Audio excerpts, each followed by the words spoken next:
আজও পতিতের দুয়ারে নিতাই দাঁড়িয়ে আছে। মাতৃগর্ভেই তো সন্তানের জন্ম হয়, তদুপরি হরিকথা গর্ভেই ভক্তির জন্ম হয়, প্রেমের জন্ম হয়। মাতৃগর্ভেই সন্তানের জন্ম হয়। কেউ যদি প্রশ্ন করে তবে ভক্তির জন্ম কোথায় হয়? প্রেম ভক্তির জন্ম হয় হরিকথার গর্ভেই, হরিকথার কুক্ষিতেই। শ্রী হরিকথার মধ্যেই প্রেম ভক্তি।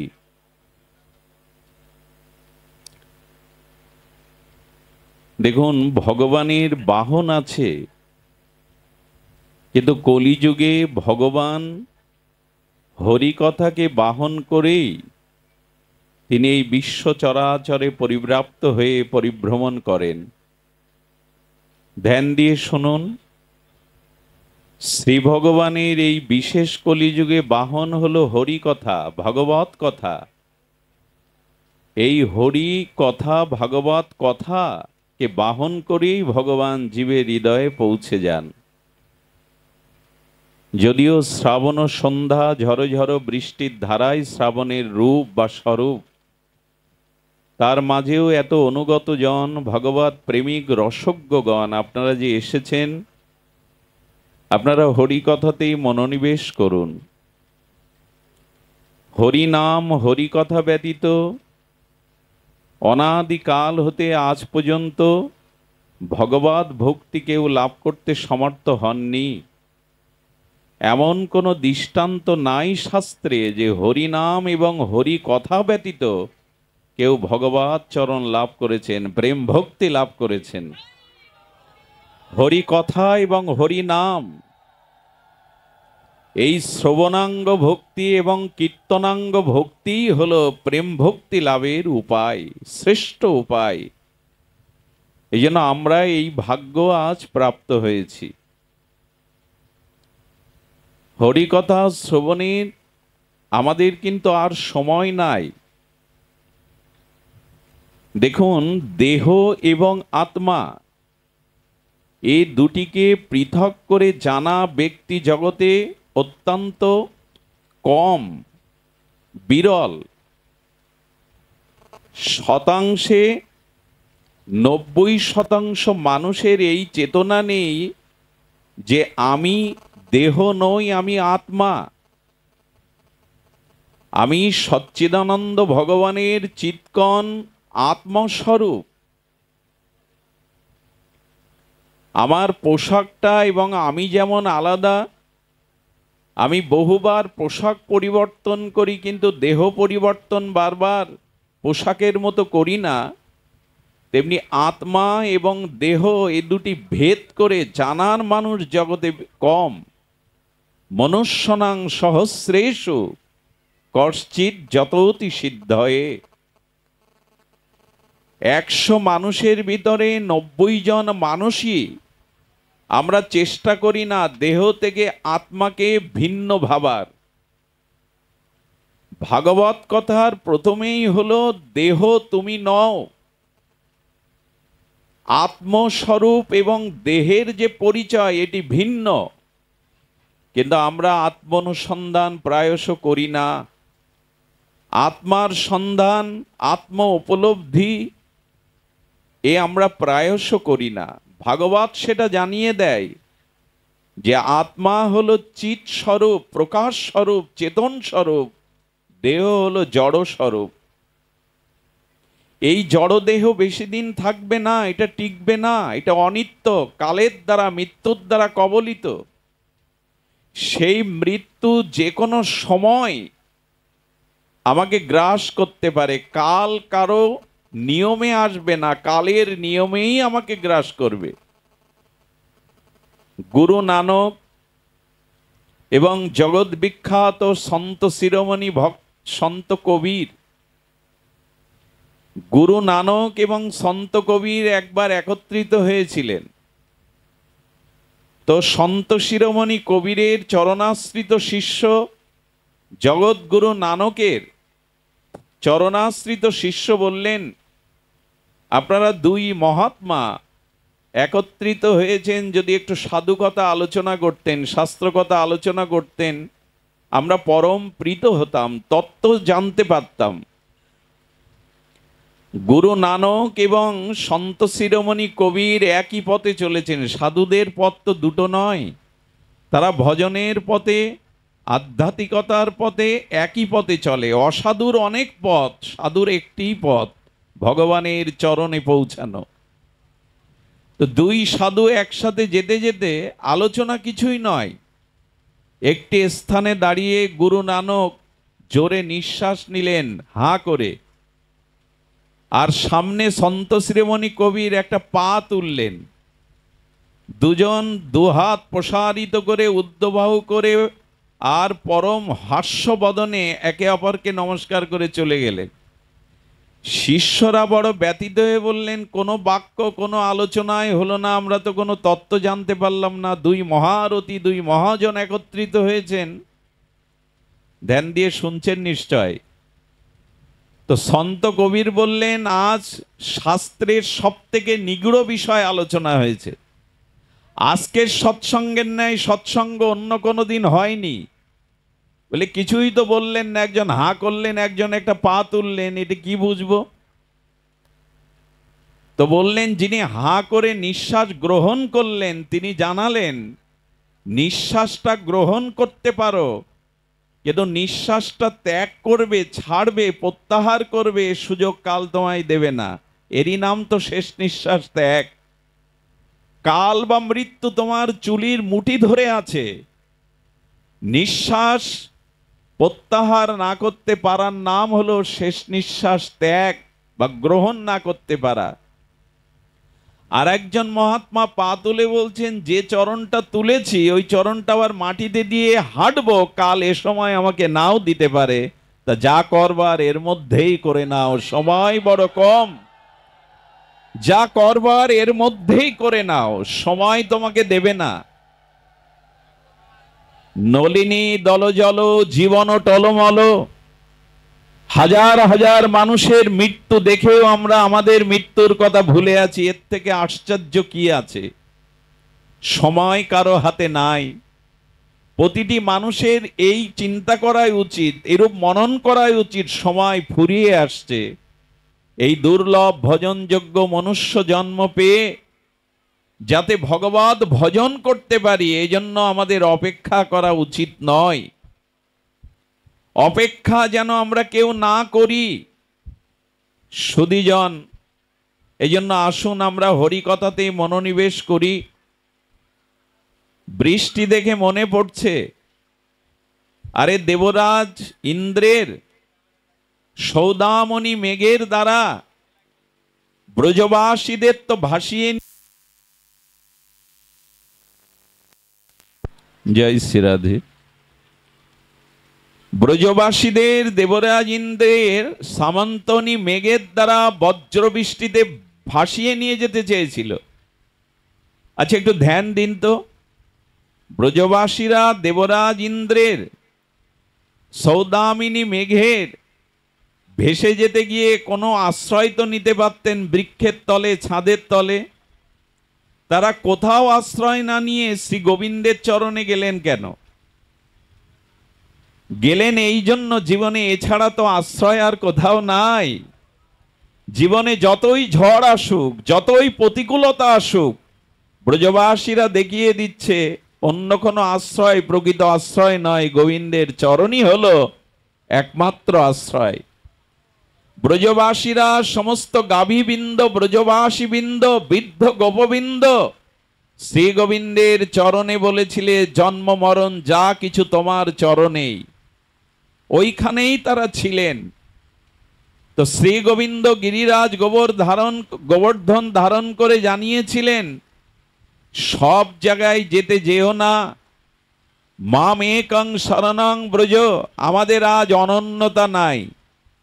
আমরা একবার ডাক্তারের কাছে যাই, একবার আউলি বাড়িতে যাই, একবার গোবিন্দের কাছে যাই, একবার মায়ের কাছে যাই, কত জায়গায় যাব আমরা। এই যে একই মন, একই ভাবনা বহু জায়গাতে ভাগ করে দিলে অনন্যতা আসে না। এই জন্য মাকে ধরেছেন, রামচন্দ্রকে ধরেছেন, শ্রী গোবিন্দকে স্মরণ করেছেন। এক জায়গায় পড়ে থাকুন, জন্ম মৃত্যু যা কিছু এক জায়গায় অনন্যভাবে ধরে থাকুন। সবাইকে মানুন, সবাইকে শ্রদ্ধা করুন, কিন্তু আশ্রয় নিন এক জায়গায়। মাম একং শরণং ব্রজ, একমাত্র আমার চরণে এসো। বলে অন্য কিছু ত্যাগ করলে পাপ হবে না? বললেন আমি তোমাকে নিশ্চয়তা দিচ্ছি, আমি তোমাকে পাপ মলিনতা ঘুচিয়ে দেব, আমার চরণে এসো। আমার একটা কথা মনে হয় এই দুর্যোগ সময়েও, দেখুন মুসলিমদের শুক্রবারের একটা দিন তারা একত্রিত হয়, খ্রিস্টানরা রবিবারে তারা একত্রিত হয়। এটা আমাদের মধ্যে নাই কেন বলতে পারেন? আমাদের মধ্যে কি এমন একটা দিন থাকতে পারে না সপ্তাহে যে সমস্ত সনাতনী হিন্দু একত্রিত হবে? যেমন ব্রজবাসীরা গোবিন্দের চরণে একত্রিত হয়েছিল সকলেই, আমরা কেন পারি না? আজ অত্যন্ত পরিতাপের বিষয় কি জানেন? আজকে কালী মন্দির আছে, কৃষ্ণ মন্দির আছে, ওরাখান্দি ঠাকুরের মন্দির আছে, সৎসঙ্গ মন্দির আছে, কিন্তু হিন্দুদের নেই মিলন মন্দির, যেখানে সব হিন্দু একত্রিত হতে পারে। এটি আমাদের ভাবনার বিষয়, কারণ আমরা একত্রিত হতে পারছি না, খণ্ড খণ্ড ভাবে একত্রিত হচ্ছি। এই জন্য উচিত হলো শ্রীকৃষ্ণের চরণ গিরিরাজের তলে যেমন সমগ্র ব্রজবাসী একত্রিত হয়েছিল, যেদিন আমরাও সনাতনী হিন্দুরা একত্রিত হতে পারবো কোথায় না ভগবানের চরণে। তো সেই চরণে একত্রিত হলে কি হবে? আচ্ছা, লোহা দিয়ে তো লোহা কাটতে হয়। একটু ধ্যান দিয়ে শুনুন, আমাদের ভিতরে আজ ভয় চিন্তা প্রবেশ করেছে। ভাগবত বললেন যদি জাগতিক চিন্তাকে দূর করতে চাও তাহলে চিন্তা দিয়েই চিন্তা দূর করো। বলে তার মানে বলে লোহা দিয়ে লোহাকে কাটো? বলে যার চিত্তে সাংসারিক চিন্তা আছে ওখানে গোবিন্দ চিন্তা আনো, তাহলে ওই চিন্তা দূরে যাবে। গোবিন্দ চরণ চিন্তা এনে জগতের চিন্তা দূর করো, এছাড়া উপায় নাই। আপনি আমি আজ নির্ভয় নয়, নিশ্চিন্ত নয়। আমাদের চিত্তে অনেক বিষয় বাসনার চিন্তা, মোহ চিন্তা, মৃত্যু চিন্তা, রোগ শোকের চিন্তা। এই চিন্তা দূর করার একটাই উপায়, গোবিন্দ রাধারানীর গৌরের চরণ চিন্তা। কারণ গোবিন্দ চরণে ছত্র চিহ্ন আছে, ঊনবিংশ চিহ্নটির মধ্যে একটা হলো ছত্র চিহ্ন। এসো আমার চরণে, আমার চরণ চিন্তা করো, আমি তোমাকে শীতলতা দেব, চিন্তার হাত থেকে তোমাকে মুক্তি দেব। এই ভগবানের চরণে আসাটা প্রয়োজন। আর সাধু সমাগমে এসে ভগবৎ শ্রবণী আমাদের একান্ত অপরিহার্য প্রয়োজন। সুধীজন, জানি না প্রভুর ইচ্ছা কি, তবু বরিশ ধারা মাঝে আপনারা যে এভাবে নীরবে নিভৃতে দাঁড়িয়ে আছেন এ দৃশ্য খুব কমই দেখা যায়। সেই বৃন্দাবনে ব্রজবাসীগণ যেমন গোবিন্দের চরণে সব ভয়কে উপেক্ষা করে নিশ্চিন্ত মনে ছিলেন, আজ আপনাদের দেখে সেটাই মনে হচ্ছে। কারণ ভগবতী তো ভগবান, ভগবতী অভিন্ন ভগবানের কলেবর, তার চরণে এসেছেন, নিশ্চিন্ত হন। সুধীবৃন্দ, এখানে অনেক মহাত্মাগণ আছেন, এই জন্য আজ আমরা একটু ব্রজ তত্ত্ব আলোচনায় যাব। আরাধ্য ভগবান ব্রজেশ তনয় তদ্ধামং শ্রী বৃন্দাবনং রম্যকাচি তপসনা ব্রজবধূ বর্গেন যা কল্পিতা। আসুন আমরা ব্রজ ভজনের দিকে তাকাই। সুধীজন, এই যে হরি কথা, এই যে ভাগবত মাধুর্য মণ্ডিত অনন্ত নামরূপ লীলা কথা কে বলতে পারে? আপনারা জানেন অনন্ত সাগরকে যেমন পরিমাপ করা যায় না, তেমনি ভগবানের অনন্ত নামরূপ লীলাকে আমরা পরিমাপ করতে পারবো না। একবার শেষ ভগবান অর্থাৎ অনন্তনাং সহস্রমুখে শ্রীগোবিন্দের গুণকীর্তনে প্রস্তুত হয়েছিলেন।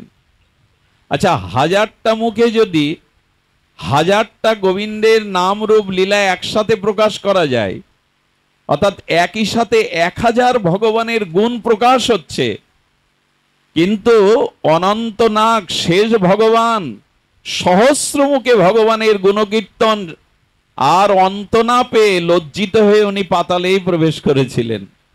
তো ভগবানের গুণমহিমা এত অনন্ত। আচ্ছা, নৌকাটা একা বাইবার থেকে যদি 2-4 জন বাই তাহলে তাড়াতাড়ি তো যায়, কিন্তু অনন্ত মাধুর্যময় গোবিন্দের এই অমৃত সিন্ধু সাগরে সহস্র মুখে শেষ ভগবান ও গোবিন্দের গুণকথা বলে ইতি করতে পারেন না। হনুমান যখন লঙ্কাতে প্রবেশ করবে, সাগর পাড়ি দিচ্ছেন, তখন পরীক্ষার জন্য আর এসেছিলেন নাগমাতা, এসেছিলেন যে হনুমান সীতা উদ্ধারে সীতা অন্বেষণে যোগ্য কিনা। সুরসা নাগমাতা 100 যোজন শরীরটাকে বাড়িয়ে দিলেন। 1 যোজন সমান 2.5 মাইল বা 2.5 কিলোমিটার, 100 যোজন শরীর বাড়িয়েছিলেন সেই নাগমাতা সুরসা। হনুমান তখন ছোট্ট হয়ে আর তার মুখগহ্বরে প্রবেশ করে 200 যোজন শরীর বাড়িয়ে দিলেন। আচ্ছা, হনুমান যত বাড়ায় আর রাক্ষসী মাতাও তত বাড়ায়। বাড়াতে বাড়াতে আসলে পৃথিবীর তো একটা পরিমাপ আছে, তাই না? আছে না? পৃথিবীর এ প্রান্ত থেকে ও প্রান্তটা একটা পরিমাপ আছে, তার বাইরে তো যেতে পারবে না। সুরসা মা দেখলেন আমি পৃথিবী পর্যন্ত শরীর বিকশিত করলাম, হনুমান তার থেকে নিজেকে বড় করছে। আশীর্বাদ করে বললেন, সীতা উদ্ধার বা অন্বেষণ তোমার দ্বারাই সম্ভব হনুমান। এত বড়ত্ব তোমার মধ্যে আছে, বৃহত্তম তত্ত্ব। তেমন পৃথিবীরও সীমা দিয়ে যেতে পারে, অনন্ত সাগরেরও সীমা দেওয়া যেতে পারে, কিন্তু ভগবানের অনন্ত মহিমার সীমা দেওয়া কারো পক্ষে সম্ভব নয়।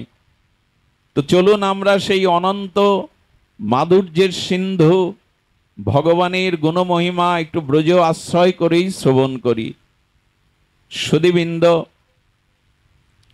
আমাদের যে পঞ্চতত্ত্ব, যেহেতু এটা নামযজ্ঞের আসর, গৌর কথা নিত্যানন্দ পঞ্চতত্ত্ব কথা আসতে হবে।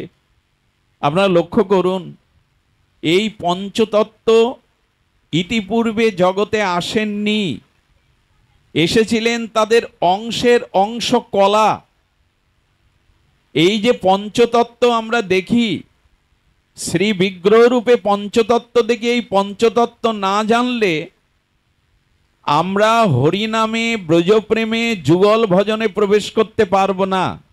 যদি এ আলোচনা বড় বিরল, এ আলোচনা সহসে আমরা আলোকপাত করি না। পঞ্চতত্ত্ব আত্মকং কৃষ্ণং ভক্ত স্বরূপকম ভক্ত অবতারাং ভক্তাখ্যাং নমামি ভক্ত শক্তিকম। এই পঞ্চতত্ত্ব কে, কি স্বরূপে, যা ইতিপূর্বে কোনো কালে কোনো যুগে পঞ্চতত্ত্ব আসেননি একসাথে। আমাদের জানতে হবে যে স্বয়ং মহাপ্রভু এবার গোটা হয়ে এসেছেন। গোটা মানে কি? আমাদের বাংলা ভাষায় গোটা মানে আস্ত বলে, তাই তো? ক্ষুদ্র না, অংশ না, গোটা। তো মহাপ্রভু বা পঞ্চতত্ত্ব এবার গোটা হয়ে এসেছেন। গোটা মানে অংশ না। এতে চাংশ কলাপুংস কৃষ্ণস্ত ভগবান স্বয়ং। সেই কৃষ্ণ ভগবান তো স্বয়ং গোটা পরিপূর্ণ, কিন্তু মহাপ্রভু হলো, মহাপ্রভু স্বয়ং ভগবান কৃষ্ণের থেকে পরিপূর্ণ। তার কারণ ব্রজের কৃষ্ণ এবার রাধা সুবলিত তনু নিয়েই সেই গৌর কি হয়েছেন, কৃষ্ণ এবং রাধা এই দুটি পরতত্ত্ব একত্রিত হয়ে একটা গোটা গৌর হয়ে জগতে এসেছেন। এই জন্য কৃষ্ণের থেকে পরিপূর্ণ আমার গৌর। মন চলে যাচ্ছে, যদিও প্রতিকূল আবহাওয়া, তার মধ্যেও আমরা এগিয়ে যাই। দেখুন, ভগবান কৃষ্ণ ব্রজেন্দ্রনন্দন স্বয়ং ভগবান পূর্ণ, কিন্তু এই পূর্ণের মধ্যে কিছু অপূর্ণতা ছিল। আর সেই অপূর্ণতাটা ঘোচাবার জন্য আজ গোটা হয়ে অর্থাৎ রাধা ভাব সুবলিত তনু হয়ে রাধা কৃষ্ণ মিলিত হয়ে এলেন।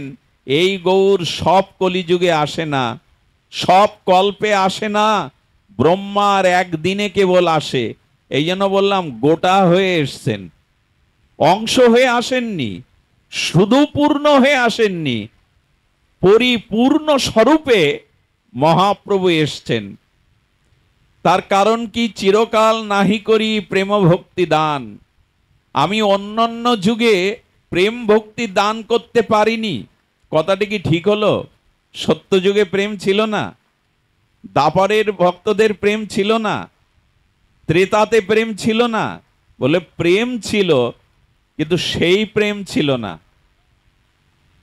দেখুন, ধ্রুব প্রহ্লাদ ভগবানের নিষ্কিঞ্চন শুদ্ধ ভক্ত, তারাও ভগবানের প্রেমিক ভক্ত, ভক্ত প্রবর। কিন্তু ধ্রুব প্রহ্লাদও এই প্রেম পায়নি যে প্রেম মহাপ্রভু পঞ্চতত্ত্বকে সাথে নিয়ে দিতে এসেছিলেন। এবং উনি দাবি করছেন, কি দাবি করছেন? আমা বিনা অন্য নারে এই প্রেম দিতে। কি প্রেম আমরা পরে বলছি। মহাপ্রভুর অভিমান হলো আমি ছাড়া এই প্রেম কেউ দিতে। জয় শ্রী রাধে।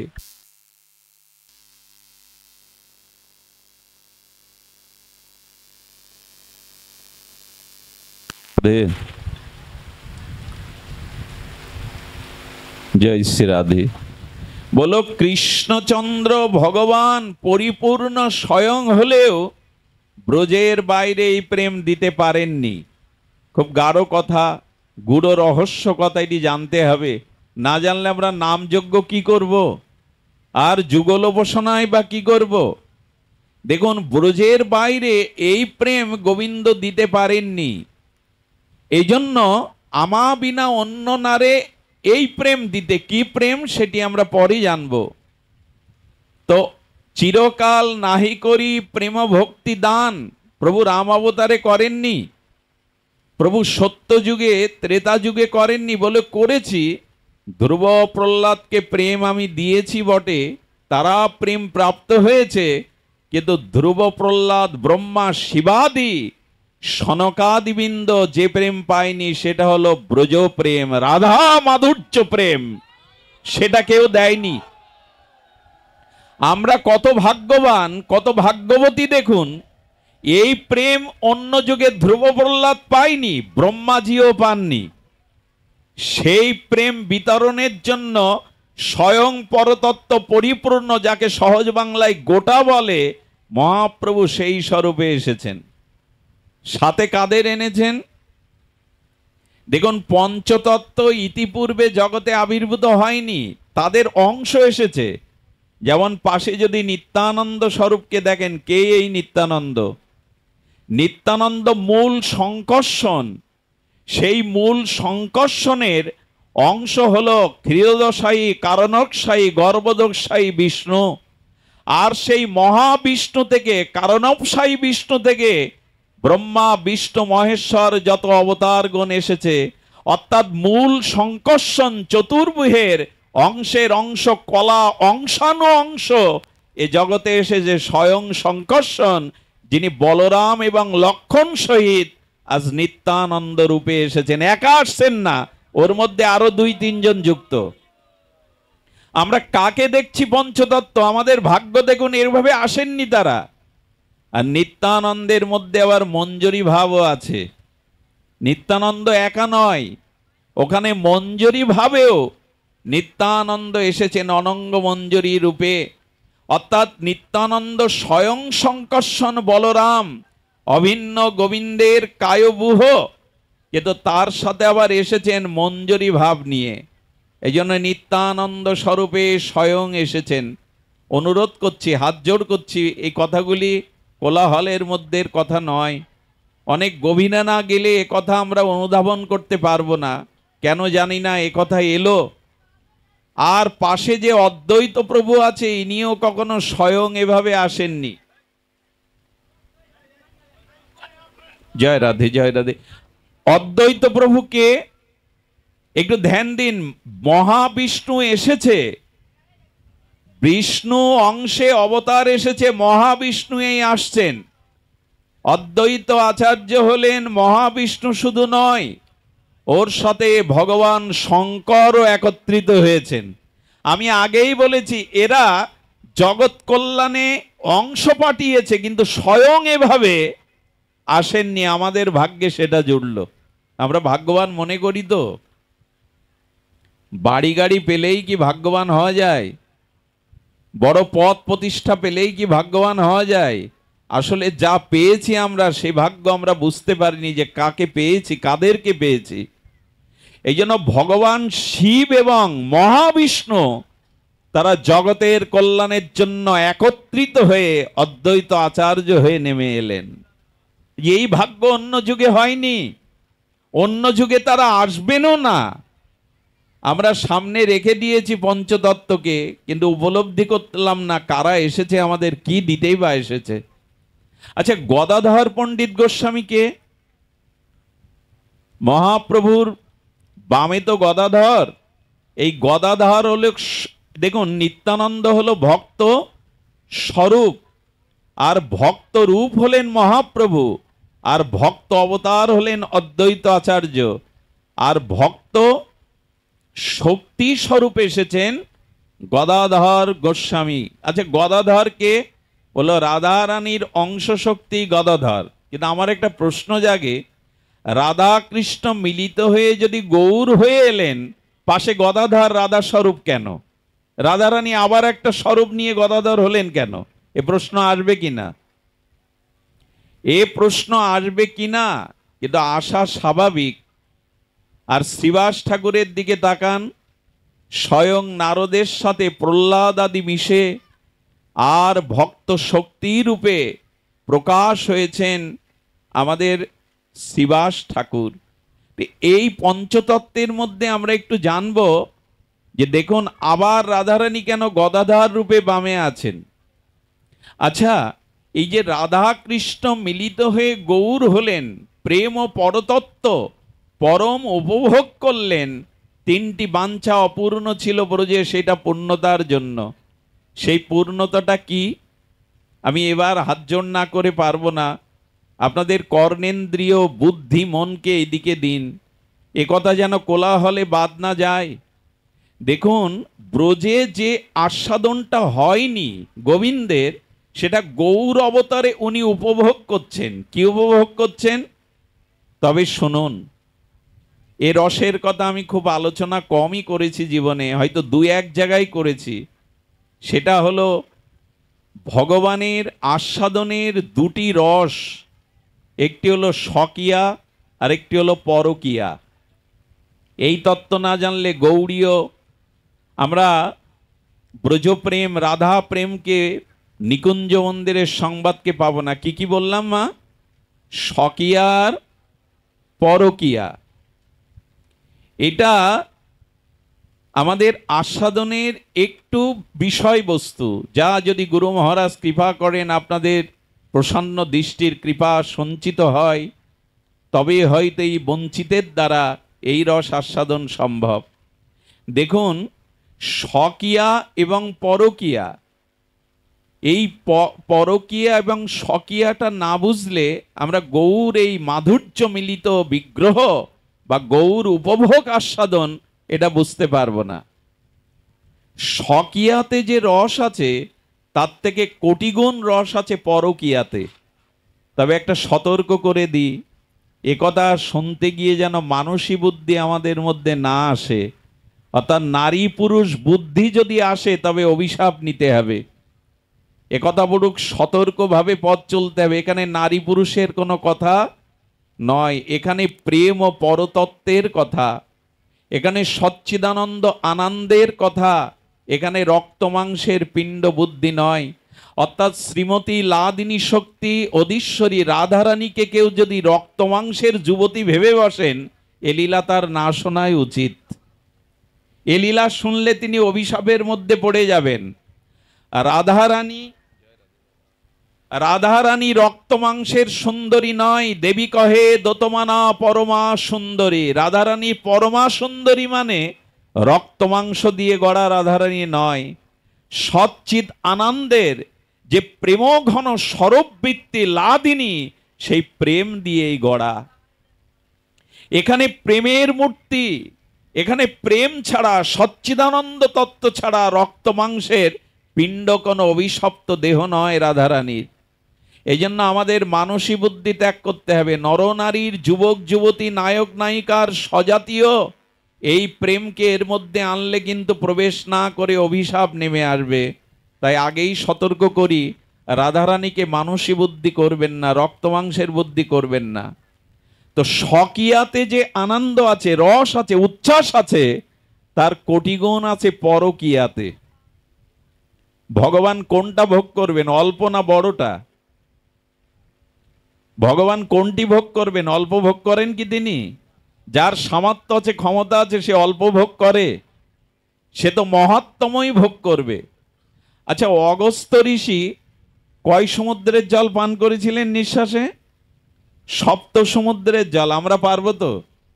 2 গ্লাস জলও তো পার করতে পারবো না, কিন্তু উনি 7 সমুদ্রের জল এক নিঃশ্বাসে করপল্লবে পান করছেন। ওই ক্ষমতা আপনার আমার আছে। তেমনি ভগবান যদি কোনো রস আস্বাদন করেন, সেটা সর্বোত্তম রস। সাধারণ রস কেন তিনি আস্বাদন করবেন? এই জন্য বলছেন স্বকীয়াতে, যে স্বকীয়া কাকে বলে আগে জানি। দেব, দ্বিজ, ব্রাহ্মণ, অগ্নি সাক্ষী করে সমাজের মাঝখানে যে যুবক এবং যুবতীর, পাত্র এবং পাত্রীর বিবাহ হয়, বেদকে সাক্ষী করে, অগ্নিকে সাক্ষী করে, দেব দ্বিজকে সাক্ষী করে, একে বলে স্বকীয়া। অর্থাৎ পাত্র পাত্রীর যে বিবাহ হলো সামাজিক মেলবন্ধনে, শাস্ত্রকে সামনে রেখে, একে বলে স্বকীয়া। নিশ্চয় বোঝা যায় স্বকীয়া। কিন্তু পরকীয়া, পরকীয়াটা হলো বহু বাহ্যমানতা। পরকীয়া কি আগে বুঝতে হবে। আমরা যেন জগতের কলঙ্কিত অভিশপ্ত পরকীয়া না বুঝি। বারবার সতর্ক করা হচ্ছে, বারবার সাবধান করা হচ্ছে। কারণ ছুরিটা ডাক্তারের হাতে দিন, কোনো সার্জারি বিভাগের প্রধানকে দিন, তাহলে বুকে ছড়িয়ে বসিয়ে দিয়ে উনি আপনাকে রোগ নিরাময় করতে পারবেন। ছুরিটা সন্ত্রাসীর হাতে, শিশুর হাতে দিয়েন না। ও নিজেকে ক্ষতবিক্ষত করবে, অন্যকেও রক্তাক্ত করবে। এই পরকীয়ার ছুরিটা যেন আমরা আমাদের মতো জগতের মতো অভিশাপের পরকীয়া না ভাবি। পরকীয়া কাকে বলে? প্রচ্ছন্ন কামতাকে বলে পরকীয়া। প্রচ্ছন্ন কামতা মানে, প্রচ্ছন্ন কামতা আছে যে প্রেমে, যে মিলনে বাধা আছে, অন্তরায় আছে, 5টি অন্তরায় যাতে আছে, প্রচ্ছন্ন কামতা, তাকে বলে পরকীয়া। কি কাম? প্রচ্ছন্ন কামতা কাকে বলে? বাধা কাকে বলে? অন্তরায় কাকে বলে? না, পরকীয়াতে বাধা হলো সমাজের ভয়। সমাজের ভয় কিছু না। পর স্ত্রী যদি, পর রমণী যদি পরপুরুষের কাছে যেতে চায়, সমাজ বাধা হয়ে দাঁড়াবে না? পরিবার বাধা হয়ে দাঁড়াবে না? ধর্ম বাধা হয়ে দাঁড়াবে না? পরকাল বাধা হয়ে দাঁড়াবে না? শাস্ত্র মর্যাদা বাধা হয়ে দাঁড়াবে কিনা? এই বাধাগুলো আছে বিধায় পরকাতে রস বা উচ্ছ্বাস অনেক বেশি। কারণ যে প্রেমে কোনো বাধা নাই, অন্তরায় নাই, সে প্রেমের আস্বাদন পরম হতে পারে না। সহজে যে বস্তু পাওয়া যায়, স্বকীয়াতে যা পাওয়া যায়, তাতে আস্বাদনের ন্যূনতা থাকে। পরকীয়াতে কেন উচ্ছ্বাস থাকে? পরকীয়াতে উচ্ছ্বাস থাকে বহু। আর এখানে যে প্রেমে বাধা হয়ে দাঁড়ায়, দেখুন একটু বলতে হয়, ভরতমুনি আমাদের রতিশাস্ত্র যেভাবে লিখিত বা জগৎকে জানিয়েছেন, এটা বিরল। ভরতমুনি রতিশাস্ত্র লিখেছেন, সেখানে উনি লিখছেন জগতের নরনারী প্রাকৃত নায়ক নায়িকার যে মিলন, তাকে বলে রতি। তাকে কি বলে? রতি। এই জগতে এই রতি সুখটাকেই মানুষ সুখ মনে করে। কিন্তু বলছেন প্রাকৃত জগতের মানব মানবী বা স্বামী স্ত্রী, তাদের মিলনকেই রতি বলে। কিন্তু এই রতি অভিশপ্ত, এই রতি ঘৃণিত, এই রতি মানুষকে পতন বা স্খলন করিয়ে দেয়। কিন্তু পরমানন্দ পরমরতি কি ভরত তাই জানাচ্ছেন ভরতমুনি। পরমরতি কাকে বলে? দেখুন, মিলন দুই প্রকারের, রতি দুই প্রকারের। রতি হলো মদন বা কামের স্ত্রী। এই রতি সুখ সকলেই চাইছে, কিন্তু স্বকীয়াতে যে রতি, প্রাকৃত জগতে মানব মানবীর যে রতি, সেই রতিতে আছে যুবুৎসা রস। সেই রস বেশি দিন টিকে থাকে না, রোগ এসে ধরে, শোক এসে ধরে, মৃত্যু এসে আক্রান্ত করে। একদিন রূপও থাকে না, ক্ষমতাও থাকে না, যোগ্যতাও থাকে না, আর এটি অভিশাপে রোগশোকে রূপান্তরিত হয়। তবে রাধা মাধবের পরকীয়া রস কি তাই? বললো একদমই তাই নয়। ভরতমুনি বললেন যাতে বহু বাধা আছে, অন্তরায় আছে, আর সেই অন্তরায়ের দ্বারাই যে রতি পরম চরম অপ্রাকৃত আস্বাদিত উচ্ছ্বাস তরঙ্গ হয়, তাকে বলে অপ্রাকৃত পরমা রতি। আর এই রতি পাওয়া যায় পরকীয়াতে। কি করে বোঝাই বলুন তো আপনাদের? রাধারানী এবং গোবিন্দ কি দুইজন? রাধা কৃষ্ণ প্রণয় বিকৃতি লাদিনী শক্তি, রাধা কৃষ্ণ একই জন। কেমন সেটি? আগুন আত্মার দাহিকা শক্তি কি আলাদা? অগ্নির থেকে তার পোড়ানোর শক্তিটা আলাদা করা যাবে? মৃগমদ জয় গন্ধ জৈসে অবিচ্ছয়, অগ্নি জয় জলাচায় নাহি তাই ভেদ, তৈসে রাধা কৃষ্ণ একই স্বরূপ, লীলারস আস্বাদিতে ধরে রূপ। শিশুর সামনে দর্পণ দিলে, আয়না দিলে, শিশু দর্পণের মধ্যে অন্যকে ভেবে জড়িয়ে ধরতে যায় কিনা, খেলতে যায় কিনা, তেমন রাধা মাধবের এই পরকীয়া আমাদের জগতের নরনারীর পরকীয়ার মধ্যে নয়। একই জন দুই রূপে এই রস আস্বাদন করছেন, ওখানে ভিন্নতা নাই। আগেই সাবধান করা হয়েছে জগৎ বুদ্ধি যেন না আসে। রাধা কৃষ্ণ আছে, একটা মটর দানা, ছোলার ডাল আস্তরণ দেওয়া থাকে, ওটা একটাই মনে হয়, জলে ভিজিয়ে রাখুন, কদিন পর দেখবেন সাদা অঙ্কুর আসে। অঙ্কুর কটা হয়? একটাই ওঠে। অঙ্কুরটা কিছুদিন দিলে দুটো দল বেরোয়, কোনটা ছোট বড় নির্ণয় করতে পারবেন? একই সাথে দুটো দল বেরোলো। ছোলার দানাটা মনে হচ্ছে আস্তরণের মধ্যে একটা, কিন্তু ওর মধ্যে দুটো আছে, মানে দলটা দুটো বেরোলো। রাধা কৃষ্ণ সত্তা স্বরূপে একই, কিন্তু তারা দুই হয়েছেন। কেননা লীলা আস্বাদনের জন্য। একাকী লীলা হয় কি? একাকী আনন্দ হয় কি? একাকী ন রমতে। উপনিষদ বলছেন একা একা রমন। তাই আজ স্বয়ং ভগবান তার প্রেম লাদিনী শক্তিকে দুই ভাগে ভাগ করলেন। রাধা কৃষ্ণ প্রণয় বিকৃতি লাদিনী শক্তি, রাধারানী সচ্চিদানন্দ গোবিন্দেরই শক্তি। কি করে বলবো বলুন তো? আচ্ছা, দুধটাকে যখন দই করি আমরা, দুধটাকে যখন দই করি, তো দই খাওয়ার সময় কি দুধ খাই? দুধের স্বাদ পাই? দুধের ক্রিয়া দধির ক্রিয়া এক কি? এক নয়, অথচ দুধ থেকেই দধি হচ্ছে। তেমনি শ্রীকৃষ্ণ ভগবান তার ভেতরে যে আনন্দদায়িনী শক্তি, ওটাকে আর একটা মূর্তি দিয়ে দিলেন, তারই নাম রাধা। আলাদা কেউ কি? দুধ থেকে ছাড়া জল থেকে কি দই হবে বাবা? তেল থেকে দই পাবেন? দুধই লাগবে, দুধ তত্ত্ব, দুধ থেকে দধি হবে অম্ল যোগে। তবে দধি পান করার এক স্বাদ, আর দুধ পান করার আর একটা স্বাদ। আচ্ছা, বিবাহ বার্ষিকীতে কোনো রমণীকে প্রেয়সীকে তার স্বামী এক ভরি ওজনের একটা সোনার দলা দিয়ে দিল, চকলেট, রাখো বিবাহ বার্ষিকীতে, এই আমার উপহার। রমণীকে বলছেন ওই এক চকলেট দিয়ে সোনার, এটা আলমারিতে গুছিয়ে রেখো, সাবধানে রেখো। সেই রমণী যখন আলমারিতে রাখতে যাচ্ছে, তখন বিড়বিড় করে বলছেন, ভালোবেসে সোনা উপহার দিয়েছ, আমার প্রতি তোমার প্রীতি আছে বটে, কিন্তু সোনার দলা না এনে যদি একটা নেকলেস করে আমার গলে পরিয়ে দিতে, তাহলে আলমারিতে শোভা পেত না, আমার গলে শোভা পেত। তো গোবিন্দ চিন্তা করছেন, আনন্দ আস্বাদন করতে গেলে আমার যে বৃত্তি লাদিনী শক্তিকে, সেই সোনাটাকে যেমন স্বর্ণকার অলঙ্কার করিয়ে দেয়, বালা করিয়ে দেয়, কানের দুল করিয়ে দেয়।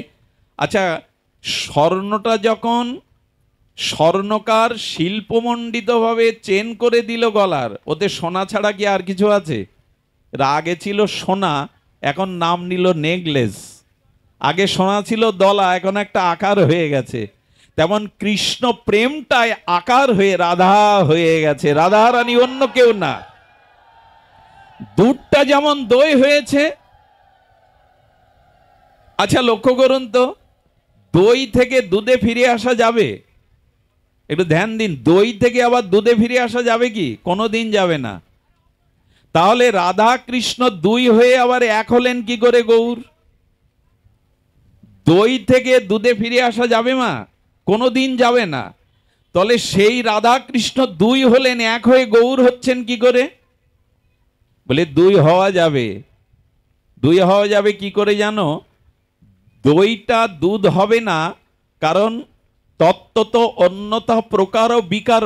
তত্ত্বে অভিন্ন থেকে যখন অন্য রূপ নিয়ে যায়, আবার অন্য রূপ থেকে যখন পূর্বের রূপে ফিরে আসতে পারে, তাকে বলে স্বতত্ত্বতা অন্যতা প্রকার বিকার।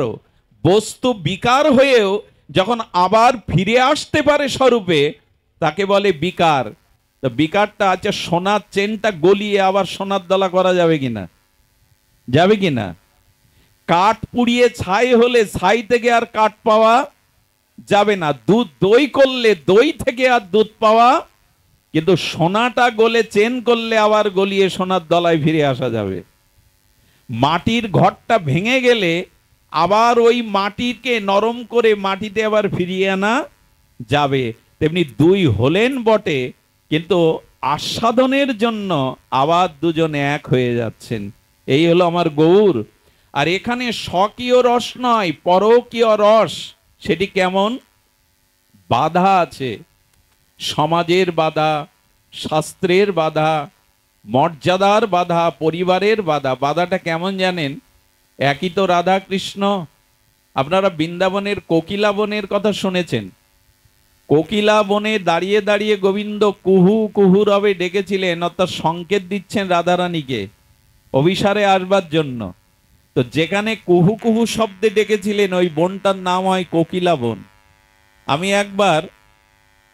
আমি একবার বসন্তের বাইরে অন্য শীত ঋতুতে গিয়েও সেখানে কোকিলের ডাক শুনতে পেয়েছিলাম। এখনো কোকিল ডাকে। সেই কোকিলা বনে কুহু কুহু শব্দে গোবিন্দের সংকেত দিচ্ছেন, রাধারানীর চোখে ঘুম নাই।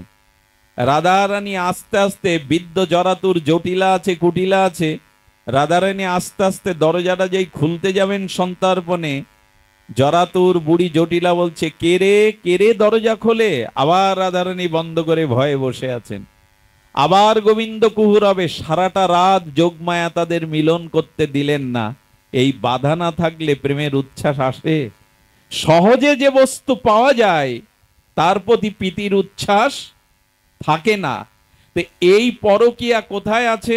খবরদার, এ কথা শুনে যেন আমাদের মধ্যে অভিশাপ জন্ম না নেয় যে পরকীয়াতে রসের উল্লাস। পরকীয়াতে রসের অতি উল্লাস, ব্রজবিনা ইহার অন্যত্র নাহি বাস। এইখানেই সতর্কতা। বৃন্দাবনে ছাড়া স্বর্গে বৈকুণ্ঠে এই রস কোথাও পাওয়া যাবে না। ব্রজের বাইরে যেন কেউ এই রসের আস্বাদন করতে না যায়, সে অভিশাপে পুড়ে মরবে। এই রস কোথায় মা? বৈকুণ্ঠে, স্বর্গে, আমাদের পৃথিবীতে নাই। এই রস একমাত্র আছে বৃন্দাবনে। পরকীয়া রসের অতি উল্লাস, ব্রজবিনা ইহার অন্যত্র নাহি বাস। ব্রজে ছাড়া এই রস পাওয়া যাবে না। অন্যত্র যেন এই রসের অনুসরণ কেউ না করে। আচ্ছা, শিব ঠাকুর কালকুট বিষ খেয়েছিলেন, ওটা আপনি আমি অনুকরণ করতে গেলে বাঁচবো তো? খবরদার। এই পরকীয়া রস একমাত্র ব্রজে সদ্গুরুর চরণাশ্রয় করে কাম বীজ কাম গায়ত্রী সাধনার দ্বারা যারা মঞ্জরি ভাব সাধনা পেয়েছে, এই রস তাদের জন্য। আর মহাপ্রভু এই রসটা হরিনামের মধ্যেও দিয়ে গেছেন, যদি ব্রজপ্রেম আশ্রয় করে এই হরিনাম করা যায়। আমি বড্ড কঠিন করে ফেলছি, তবু বলবো যে রাধারানীর ভাবটা দেখুন। যোগমায়া দেবী পূর্ণমাসী এসেছেন। আরে রাধে, এত উৎকণ্ঠিত কেন? তুমি এত ভীত সন্ত্রস্ত কেন? পূর্ণমাসীকে দেবীকে প্রণাম করে রাধারানী বলছেন, দেবী মা, আমার উপায় বলুন, আমি কি করে বাঁচবো। আচ্ছা, রাধারানীর সাথে কৃষ্ণের তখনও চোখে চোখ পড়েনি, দেখা হয়নি। পূর্ণমাসী দেবীকে বলছেন, দেবী মা, আমার উপায় কি হবে? কেন, কি হয়েছে? রাধে তোমার কি হয়েছে? বলেন, আমাকে বাঁচতে দেবে না। বলো, কে? বলে, ব্রজেন্দ্র নন্দন আমাকে আর বাঁচতে দেবে না। বলে, কেন, কি হয়েছে? বলে, দেখো মা, আমার সম্মুখে সর্বদা এসে আমার পথ রুদ্ধ করে দাঁড়ায়। বলে, কি করে দাঁড়ায়? বলে, আমার সম্মুখে চলে আসে, আমার নয়ন যেদিকে যায় সেখানেই আমি শ্যামসুন্দর আমার সামনে এসে উদয় হয়। ভালো করে বুঝুন, তখনও দুজনার চোখে চোখ পড়েনি, তজনও দুজনার দেখা ইতিপূর্বে কৃষ্ণ দর্শনই হয়নি রাধারানীর, কিন্তু বলছেন যেদিকে নয়ন যায় আমার সামনে এসে দাঁড়িয়ে পড়ে। অন্য কাজ আমার করা হয় না, আমি অন্য গৃহকর্মে যেতে পারি না। বলো, কি করবে? তাকে তাড়িয়ে দেবে? বলো, কৃষ্ণকে যদি তোমার সামনে এসে দাঁড়ায় তাহলে কি করবে? রাধারানী বললেন, কি করবে বলে দাও। বলে, ওখান থেকে পলায়ন করবে, চলে যাবে ওই স্থান ছেড়ে। বলে, যখনই যাওয়ার উদ্যোগ নেই তখন দুই ভুজো প্রসারিত করে আমাকে আটকে দেয়, আমাকে অন্য কোথাও যেতে দেয় না। আচ্ছা, যখন তোমার দুই বাহু প্রসারিত করে আটকে দেয় তখন চিৎকার করো না কেন? আরে চিৎকার করলে তো লোকজন আসে, তোমার স্বামী অভিমন্যু আছে, জটিলা কুটিলা আছে।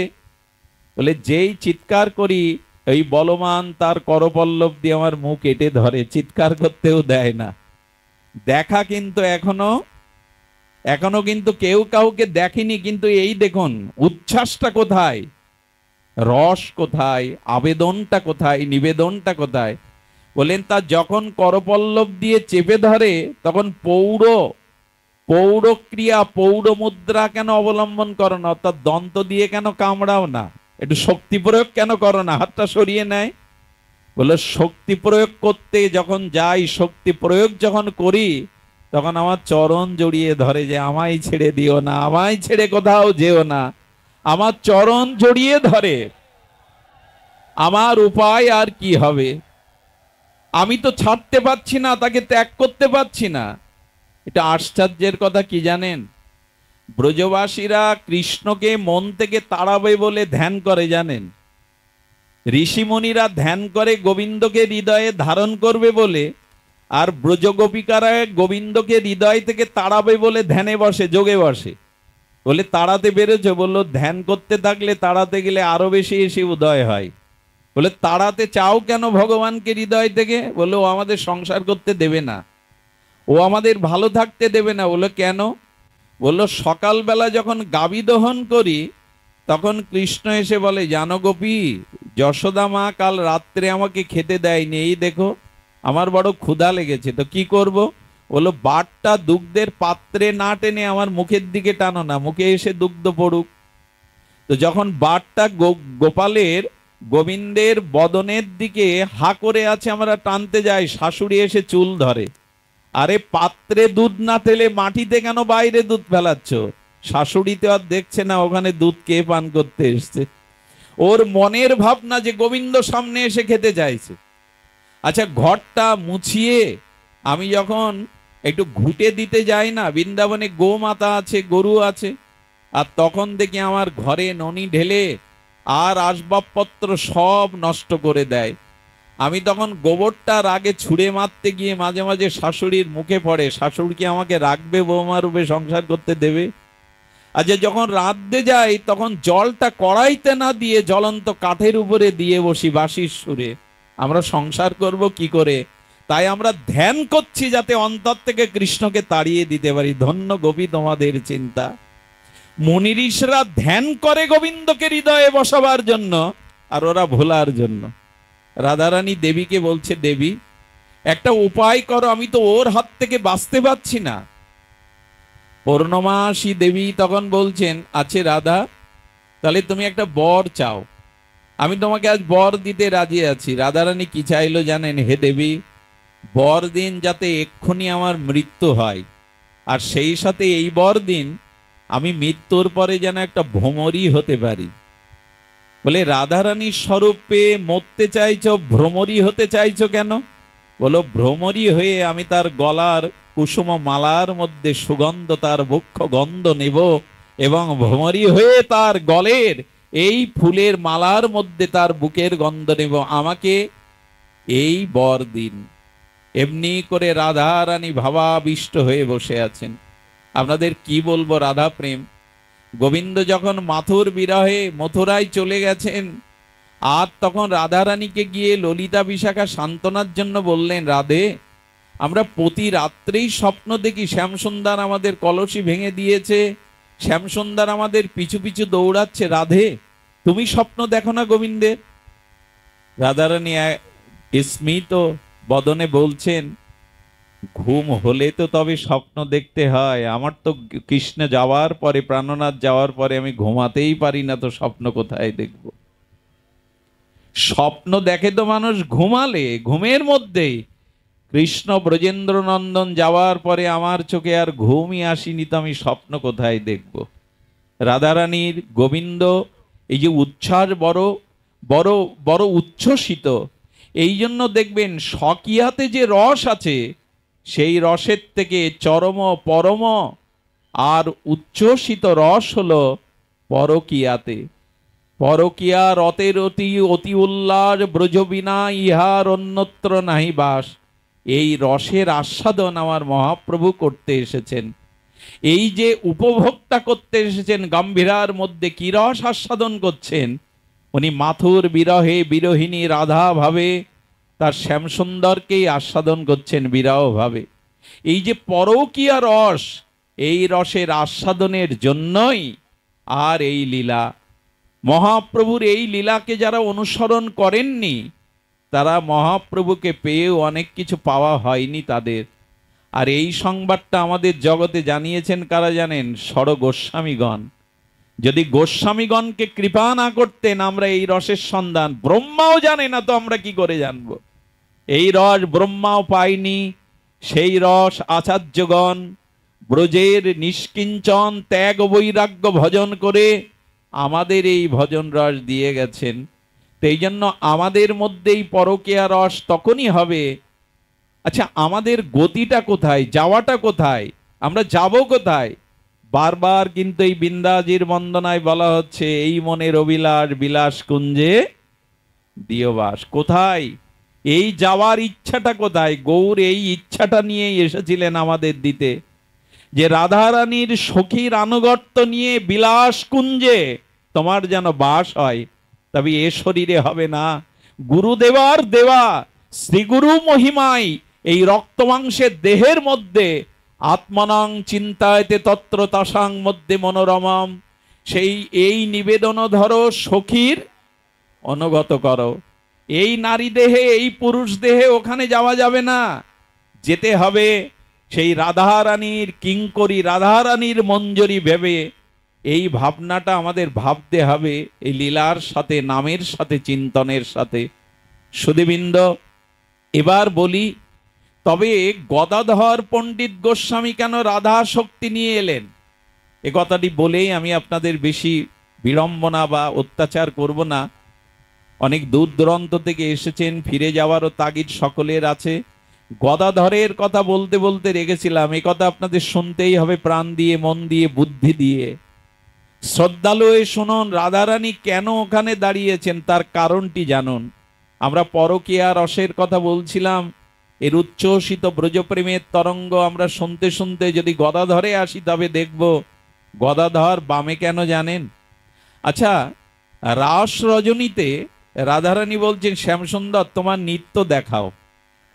গোবিন্দ নৃত্য করছেন, সখী সহ রাধারানী গোবিন্দের নৃত্য দর্শন করছে। আবার গোবিন্দ বলছেন, রায় তুমি সখী সহ নৃত্য করো, আমি সেই নৃত্য দর্শন করব। আচ্ছা, যখন রাধারানী সখী সহ নৃত্য করছেন, তখন শ্যামসুন্দর দর্শন করছেন। আচ্ছা, দুজনে যখন একই সাথে নৃত্য করছেন রাজমঞ্চে, তখন না গোবিন্দ যুগলের নৃত্য আস্বাদন করতে পারছেন, না রাধারানী। আচ্ছা, দুইজন নাচলে সেই নৃত্যটার রস আস্বাদন করা যায় কি? যদি রাধা কৃষ্ণ একই সাথে নৃত্য করেন, কে কার নৃত্য রসমাধুর্য দেখবে? তাই রাধারানীর স্বাদ হলো, যখন যুগলে নৃত্য হয় রাসে, সেই নৃত্য কেমন আনন্দের আমার তো দেখা হয়নি। তাই আজ রাধারানী গদাধর শক্তিতে বামে দাঁড়িয়েছেন। আজ তো রাধা কৃষ্ণ দুই মিলিত হয়ে গৌর নাচছে, মানে রাধা কৃষ্ণই নাচছে। আমার মহাপ্রভু যখন দুবাহু তুলে নৃত্য করছেন, সেই নৃত্যটা রাধা কৃষ্ণের মিলিত রাসের নৃত্য। এই জন্য গৌর নৃত্য যারা একবার দেখেছে তাদের আর কামনা বাসনায় ফিরে যাওয়া হয়নি। ওই নৃত্য দেখেই তারা ব্রজপ্রেমে আজ উদ্ভাসিত হয়ে গেছে। আজানুলম্বিত ভুজ রাধা কৃষ্ণ মিলিত প্রেমতত্ত্ব যখন নৃত্য করেছেন, এই নৃত্য দেখবার জন্য ব্রহ্মা শিবাদি পর্যন্ত, দুর্গাদি পর্যন্ত আজ নবদ্বীপে এসেছে মহাপ্রভুর সেই নৃত্য। রাধা কৃষ্ণ একই সাথে রাসবিলাসে যখন নৃত্য করছে, ওটা রাধারানী দেখবার জন্য গদাধর হয়ে গৌরের বামে দাঁড়িয়ে আছেন। ওই নৃত্য কেমন আস্বাদিত হয়। এই জন্য মহাপ্রভু যখন রথাগ্রে নৃত্য করছেন, তখন জগন্নাথ বিস্মিত হয়ে হাসছেন। রাধা কৃষ্ণ মিলিত তনু মহাপ্রভুর নৃত্য। আমরাও তো আসরে নামে নাচি, মহাপ্রভুর নৃত্য কি সেই নাচ? এই নৃত্যটা কাকে বলে? আগে ব্রজপ্রেম, আগে ভগবত প্রেমটা হৃদয়ে এসে সেই প্রেমের আনন্দের উচ্ছ্বসিত তরঙ্গে বাইরে দেহে যে দোলাটা আছে, এরই নাম নৃত্য। নৃত্য শুধু শিখে হয় না, নৃত্যটা আনন্দেরই বহিঃপ্রকাশ। এই জন্য যখন গৌর নৃত্য করছেন, তখন গদাধর বামে দেখে নৃত্য করতে করতে যখন ধুলায় ধূসরিত হচ্ছে, গদাধর কোল দিচ্ছেন মহাপ্রভুর। অর্থাৎ রাধারানী আজ যুগলের নিত্য বিলাস আনন্দ রস আস্বাদন করছেন। সুধীবৃন্দ, এই গদাধর এবং গৌর কি বলছেন, সেটা এই নামযজ্ঞের আগে আলোচনার বিষয়বস্তু হওয়া উচিত। কারণ নিতাই মহিমা না জানলে, নিতাইয়ের করুণা না জানলে আমরা গৌর প্রেমও পাবো না, যুগল ভজনের অধিকার পাবো না। নিতাই চাঁদ সম্পর্কে মহাপ্রভু যে কথা বলছেন আমাদের জানা প্রয়োজন।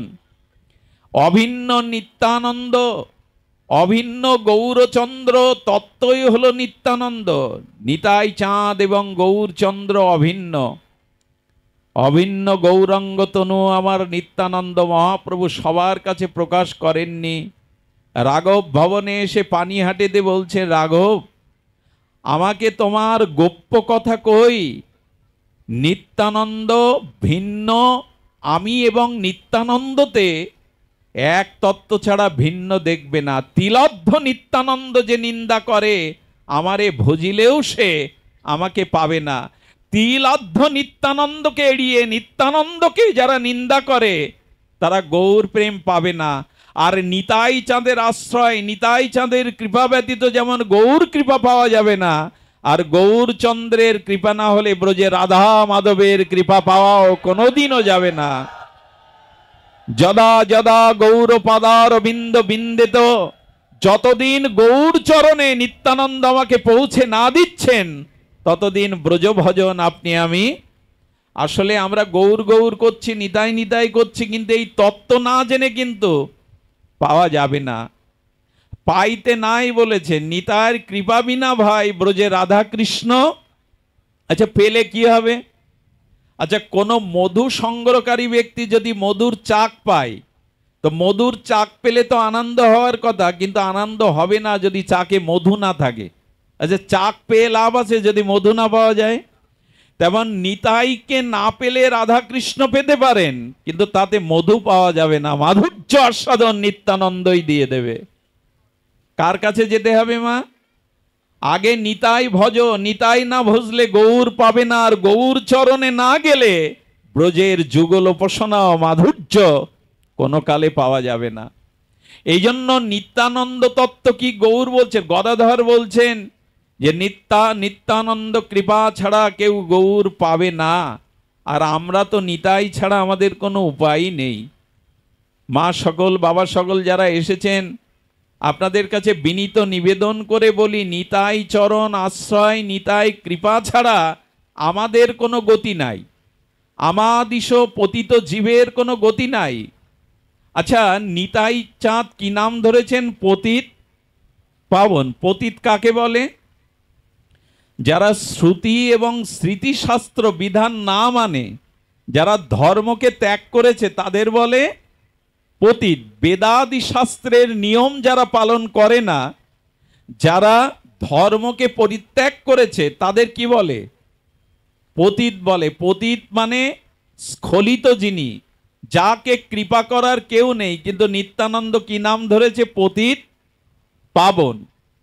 অর্থাৎ পতিতের আর কোনো যাওয়ার জায়গা নেই, পতিত পাবনের কাছেই যেতে হবে। আর তো কোনো জায়গা নেই পতিতের।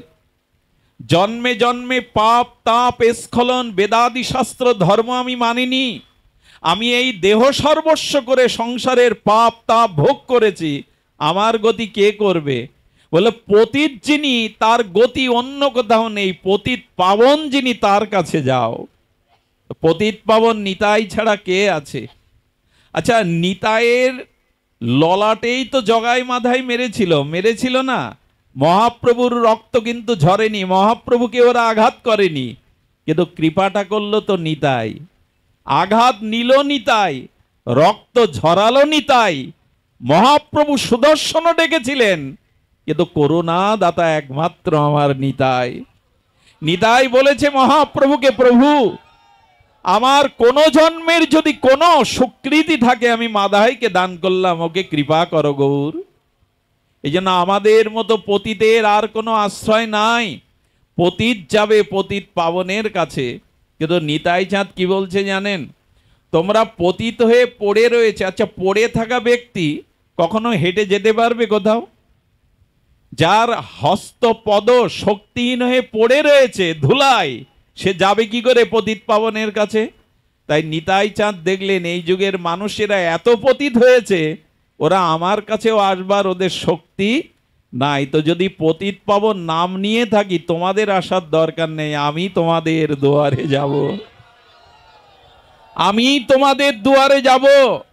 আচ্ছা, এ কথা শুধু বলেননি, দন্তে তৃণ ধরেছেন নিত্যানন্দ রায়। আজ দন্তে তৃণ ধরে অভিমান শূন্য নগরে নগরে গিয়ে বলছেন, ভিক্ষা দাও, ভজ গৌরাঙ্গ, কহ গৌরাঙ্গ, লহ গৌরাঙ্গের নাম গো। আমি তোমাদের দুয়ারে এসেছি আজ নিত্যানন্দ। আজকে সংকর্ষণ মূল তত্ত্ব পতিত পাবন হয়ে আমাদের দুয়ারে বলছেন, একবার গৌর বলো, একবার নিষ্কপটে গৌর বলো, আমাকে কিনে নাও, আমি তোমার দুয়ারে এসেছি। নিতাই চাঁদ কেন ভিক্ষা করতে দুয়ারে দুয়ারে যাবে? বলেন, কৃষ্ণ বলো, গৌর বলো।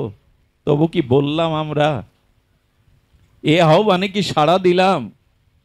চোখের জলে আজ মহাপ্রভু নিতাইকে পাঠালেন, যাও নিত্যানন্দ, জীব অন্ধ হয়ে গেছে, জীবের স্বীকৃতি নাই, পতিত অধম জীবের দ্বারে দ্বারে গিয়ে ভিক্ষা করো। নিতাই চাঁদ যখন দুয়ারে গিয়ে বলছে ভিক্ষাং দেহি, অনেকেই চাল কলা এনে নিত্যানন্দের আঁচলে দিতে যাচ্ছে। নিতাই চাঁদ আমার অক্রোধ পরমানন্দ হয়ে বলছেন, না গো, এবার চাল কলা অর্থ নিতে আসেনি। বলে, কি ভিক্ষা নেবে অবধূত? বলে, একবার গৌর বলো, একবার কৃষ্ণ বলো, এই ভিক্ষা আমি নিতে এসেছি, একবার বলো কৃষ্ণ, একবার গৌর বলো।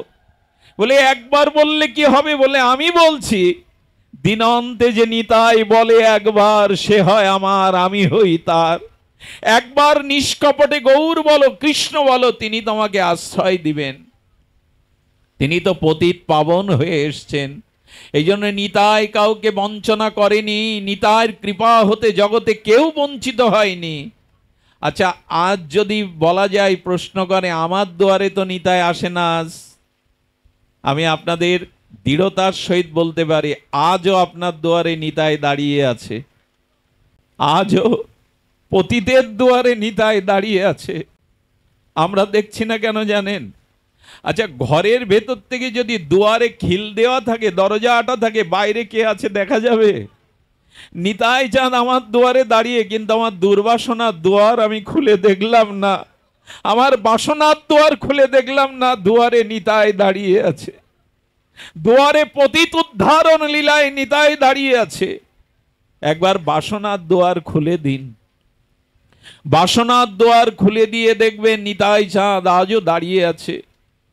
তারা কিভাবে সেবা চায় জানেন? কিভাবে করুণা করেন পতিতকে। আজ নিতাই গৌর পতিত উদ্ধারণ লীলায় এসেছেন, নিতাইয়ের করুণা আরো বেশি, নিতাইয়ের করুণা আরো বেশি। নিতাই চাঁদ সকলকেই, কারণ ক্রোধ নাই, কোনো মান নাই, দন্তে তৃণ ধরে বললেন, হ্যাঁ, কে লৌগ কিশোরীর প্রেম নিতাই ডাকে আয়, নেবে তোমরা রাধা প্রেম নেবে, ব্রজ প্রেম নেবে, আমার গৌর নেবে? আজ সেই নিতাই চাঁদ এসেছে, কিন্তু আমার বলা হলো না। বড় বাবাজি মহারাজ বলেছিলেন যে দেখুন আজকে এই নিতাই চাঁদ কাকে প্রচার করছে বাবা? খুব মূল্যবান একটি কথা। নিতাই কাকে প্রচার করছে? গৌরকে তো। বলে তোমরা ভজ গৌরাঙ্গ, কহ গৌরাঙ্গ বলছেন। বড় বাবাজি মহারাজ কি বললেন জানেন? যে ভোজদে শেখায় তাকে আগে ভজন করো। আহা, যে ভোজদে শেখায়, ভজন জানায়, আগে তাকে ভজন করো। নিতাই গৌর বলাচ্ছে, কিন্তু বড় বাবাজি মহারাজ বললেন আগে নিতাইকে ধরো, আগে নিতাই ভজন করো, তবে সে গৌর দেবে। অমন নিতাই ভজ, ভজলে নিতাই গৌর পাবে। নিত্যানন্দ স্বরূপে আমাদের দুয়ারে কে দাঁড়িয়ে জানেন? শ্রী গুরুদেব দাঁড়িয়ে। শ্রী গুরুদেব হলেন নিত্যানন্দ স্বরূপের বেষ্টি স্বরূপ। আজ গুরু মহারাজ দুয়ারে দাঁড়িয়ে আছেন নিত্যানন্দ স্বরূপে। এই জন্য শ্রী গুরু করুণা, নিত্যানন্দ সমষ্টি গুরুর করুণা হয়ে গুরুদেব দুয়ারে দাঁড়িয়ে। এই জন্য আপনার শ্রীগুরুই হলেন ব্যষ্টি, আর নিত্যানন্দ সমষ্টি নিত্যানন্দের স্বরূপ। এই জন্য ব্যাস পূজার দিনে আমরা গুরুদেবকে কেন পূজা করি? গুরু পূর্ণিমায়, কারণ গুরুদেবের মধ্যে আমার নিতাই চাঁদের স্বরূপ আছে। গুরুই তো করুণা করবেন, গুরুদেবই কৃপা করে করুণা করবেন। সেই করুণা দাতা, প্রেমদাতা আমার নিতাই চাঁদ এমনি করে প্রেম বর্ষণ করছেন। আর এই নিতাই মহিমা, নিতাই চরণ আশ্রয় ছাড়া আমাদের অন্য কোনো গতি, আমাদের অন্য কোনো আশ্রয় নাই। যেন নিত্যানন্দকে আশ্রয় করে আমাদের ভজন। সুধীজন, গৌরচন্দ্রের অপার করুণা কেবল নিত্যানন্দতে মনে পড়ে নিতাই চাঁদের এক মহিমা। তখন লীলা চলে। নিত্যানন্দ প্রভু গালে তাম্বুল সেবা করে না, আর গালটা রাঙা করেছেন। আর কি করেছেন? তার অঙ্গে নববিধ অলঙ্কার পরেছেন, তামার পরেছেন, সোনার পরেছেন, রূপার পরেছেন, অলঙ্কার পরেছেন। এক বৃদ্ধ ব্রাহ্মণ মহাপ্রভুর চরণে এসে বলছে, প্রভু তোমাকে দেখে ত্যাগ বৈরাগ্যে মাথা নত হয়। কি তোমার ত্যাগ, কি তোমার বৈরাগ্য? কিন্তু অবধূত নিত্যানন্দকে বুঝতে পারি না। নিত্যানন্দ গাল রাঙিয়েছেন তাম্বুল সেবা করে, আচ্ছা নববিধ অলঙ্কার পরেছেন, ওনাকে দেখে মনে হয় ভোগীর মতো। যেই বলেছেন মহাপ্রভু জিহ্বা কেটে বললেন, নিত্যানন্দ মহা অধিকারী, তুমি অপরাধ করেছ। নিত্যানন্দ মহা অধিকারীতে যারা দোষ দেখে তাদের করুণা কোনোদিনই হবে না, কৃপা হবে না। যাও নিতাইয়ের চরণে গিয়ে ক্ষমা চাও। সুধীবৃন্দ, সেই বৃদ্ধ যখন নিতাইয়ের চরণে পড়েছেন, বৃদ্ধকে তুলে বললেন, তোমার সংশয় এসেছিল আমি অলঙ্কার পরেছি, কেন জানো? আমি যখন দেখতাম নবদ্বীপ চন্দ্রকে, আমার গৌরকে, আমার গৌরের সেই অরিন্দম সুন্দর রূপমাধুর্য দেখে আমার মন বলেছিল, আমার গৌরকে যদি অলঙ্কার পরানো যেত, না জানি কত মনোহর দেখা যেত। কিন্তু প্রভু সন্ন্যাস নিয়ে নিলেন। প্রভু মাথায় বালিশও দেন না, প্রভু পালঙ্কেও শয়ন করেন না। প্রভু জীবনে কোনো ভোগই, সন্ন্যাসের পর কোনো ভোগ স্পর্শ করেনি মহাপ্রভুকে। তাই আমার ইচ্ছাটা অধরাই থেকে গেল জানো। একে তো গৌর হরি এত মনোহর সুন্দর, যদি তাকে অলঙ্কার পরিয়ে দেখতাম কেমন মানাতো তাকে। এ জন্মে তো এ সাত পুণ্য হলো না। তাই গৌরাঙ্গ, আসলে আমি আমার অঙ্গকে গৌরকে দিয়ে দিয়েছি। আমারে দেহ আমার নয়, আমারে অঙ্গ আমার নয়, আমি গৌরাঙ্গকে দিয়ে দিয়েছি। কি ভাবনাটা দেখুন। মানে নিত্যানন্দ প্রভু মনে করছেন গৌরকে তো অলঙ্কার পরালে কেমন মানায়, তা সে স্বাদ মেটেনি। এই অঙ্গই তো গৌর অঙ্গ, এই অঙ্গকে গৌর ভেবে অলঙ্কার পরিয়েছেন যে কেমন দেখায় আমার গৌরকে। এ কথা আমাদের কল্পনাতেও আসে। নিজের শরীরকে গৌরঙ্গ মনে করে ওখানে অলঙ্কার পরিয়ে আয়নার সামনে দেখছেন আমার গৌরকে কেমন মানায় গো। নিজ অঙ্গকে গৌরাঙ্গ মনে করে অলঙ্কারে সজ্জিত করে দেখাচ্ছেন। বৃদ্ধ চরণে পড়ে কাঁদতে লাগলেন, প্রভু এত অভিন্ন গৌরাঙ্গ তত্ত্ব তুমি আমি বুঝতে পারিনি। আর এই নিত্যানন্দ প্রভুর কৃপা আশীর্বাদ হাত দিয়ে নয়, নিত্যানন্দ প্রভু যাকে কৃপা করেছেন দুই চরণ মাথায় তুলে দিয়েছেন। সেন সেবানন্দ সহ যাকে কৃপা করেছেন রঘুনাথ দাস গোস্বামীকে, আচ্ছা মাথাটা উত্তম অঙ্গ শরীরের, তার উপরে কেউ যদি পা তুলে দেয় এটা মানায়? কিন্তু আমার নিতাই চাঁদের কৃপা হাত দিয়ে নয়, যাকে কৃপা করেছেন দুই চরণ তুলে দিয়ে সর্বস্ব দিয়ে দিয়েছেন। আমার যা কিছু আমি সব তোমাদের দিয়ে দিলাম, আমি আমার কাছে কিছু রাখবো না। নিতাই চাঁদের চরণই তুলে দিয়েছেন সবার উপরে, কাউকে বঞ্চিত করেননি আমার নিতাই চাঁদ। তাই আপনাদের কাছে বিনীত অনুরোধ, এই পতিত উদ্ধারণ লীলাতে আমার মতো মহাদিশ পতিত যারা, যাদের কোনো স্বীকৃতি নাই, আসুন আমরা নিতাই বলি। আমরা নিতাই চরণকে আশ্রয় করে শ্রী গুরুদেবের মধ্যে নিতাইয়ের করুণাকে মহিমাকে উপলব্ধি করে আমরা গৌর চরণ ভজনে মনোনিবিষ্ট করি। আর এই পঞ্চতত্ত্ব হরিনাম সহিত ভজন করলে মহাপ্রভু হাতে ধরে আমাদেরকে ব্রজের নিকুঞ্জ মন্দিরে রাধা প্রেম দিয়ে দেবেন। অদ্বৈত প্রভু বলেছিলেন, প্রভু বর দাও, তোমাকে ডেকে ডেকে কেঁদে কেঁদে সেদে সেদে এনেছি, বর দাও।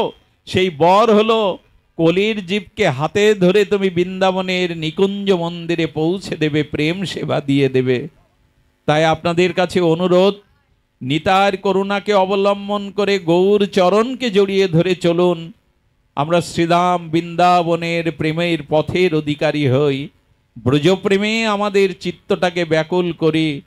রাধা কৃষ্ণ প্রণয় বিকৃতি লাদিনী শক্তি রাধা রানী করুণাময়ী, এই ব্রজের কৃপাকে সম্বল করে আমরা যেন রাধা চরণাশ্রিত হতে পারি, এই যুগল ভজনের অধিকারী হতে পারি। কারণ এমন চরণ চিন্তা করেন, কুরুক্ষেত্রের 100 বছর পূর্ণ হলে আর দ্বারকা ব্রজ মিলন হয়েছিল। রুক্মিণী দেবী রাধারানীকে একটু গরম দুধ খাইয়েছিলেন, জানেন? হে রাধে, তোমার কথা স্বপ্নেতে গোবিন্দ রাতে কেঁদে ওঠে রাধে রাধে বলে। আমি তোমাকে একটু দুগ্ধ সেবা দিতে এনেছিলাম, কিন্তু দুগ্ধটা ছিল উষ্ণ গরম। রাধারানীকে যখন দুগ্ধ সেবা দিতে যাবে, রাধারানী বললেন, আমি 100 বছর দুগ্ধ খাইনি, দুগ্ধ আস্বাদন করিনি। কারণ আনন্দ না থাকলে সঙ্গীতার দুগ্ধ সবাই পান করতে চায় না। বলেন, শ্যামসুন্দর বলে দিয়েছে তোমাকে সেবা করতে। বলে, শ্যাম বলেছে? তবে দাও। তিনি যদি বলে থাকেন তবে দাও। সেই দুগ্ধটা রুক্মিণী দেবী রাধারানীকে সেবা করিয়ে সন্ধ্যায় যখন দ্বারকাধীশ গোবিন্দের চরণ সেবা করতে যাচ্ছেন, দেখছেন গোবিন্দের চরণটা ঠোলা উঠে গেছে, পুড়ে পুড়ে গেছে। প্রাণনাথের চরণ জড়িয়ে ধরে বলছে, রুক্মিণী, কে তোমার কমল চরণ এভাবে পুড়িয়ে দিল? রুক্মিণী, একটু আগে তো তুমি এই চরণ পোড়ালে। বলে, তার মানে প্রভু? হস্তটা তোমার চরণে দিতে গেলেও হাত কাঁপে, না জানি ব্যথা পায়, আমি তোমার চরণ কি করে পোড়ালাম? একটু আগে যাকে দুধ পান করিয়ে এলে, সেই দুধটা ছিল উষ্ণ গরম।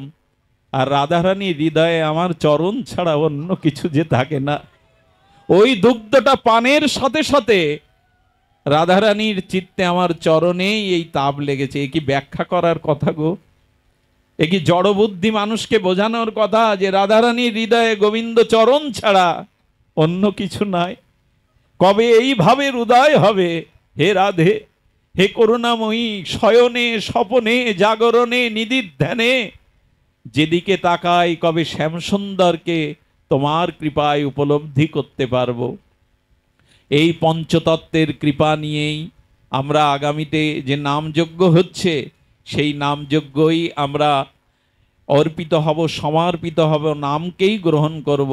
আমি যে কথা আপনাদের বলতে চেয়েছি, পঞ্চতত্ত্বের আরাধনা ছাড়া, নিতাইয়ের করুণা ছাড়া, মহাপ্রভুর অনন্য প্রেমের অবদান ছাড়া আমরা নাম যজ্ঞে পৌঁছাতে পারবো না। এই বর্ষণমুখর শ্রাবণ সন্ধ্যায় আমাদের আশ্চর্য হতে হয়। আমার আচার্য প্রভুপাদ এখানে এসেছেন, আমাদের প্রণাম্য। আমাদের রাধেশ্যাম ডাক্তারবাবু তার মূল্যবান সময় নিয়েও এসেছেন। অনেক মায়েরা কী করে ফিরে যাবেন আমি জানি না এই দুর্যোগের মধ্যে। তবু ধন্য এই খানখানাপুর, ধন্য এই যজ্ঞের অধিবাস। যেখানে এত ভক্তগণ মিলিত হয়ে তাদের চরণ ধুলি দিয়ে দেন, সেই ধাম নিশ্চয়ই ধামে রূপান্তরিত হবে, সেই স্থান নিশ্চয়ই পূর্ণতা পাবে। সমাগত ভক্তমণ্ডলী সকলের চরণে বিনম্র প্রণতি জানিয়ে আজকের মতো গৌর কথা, আমার মহাপ্রভু নিতাই চাঁদের কথা এখানেই বিশ্রাম। জয় শ্রী গুরু প্রেমানন্দে গৌর হরি বল। জয় শ্রী রাধে, জয় শ্রী রাধে, জয় শ্রী রাধে।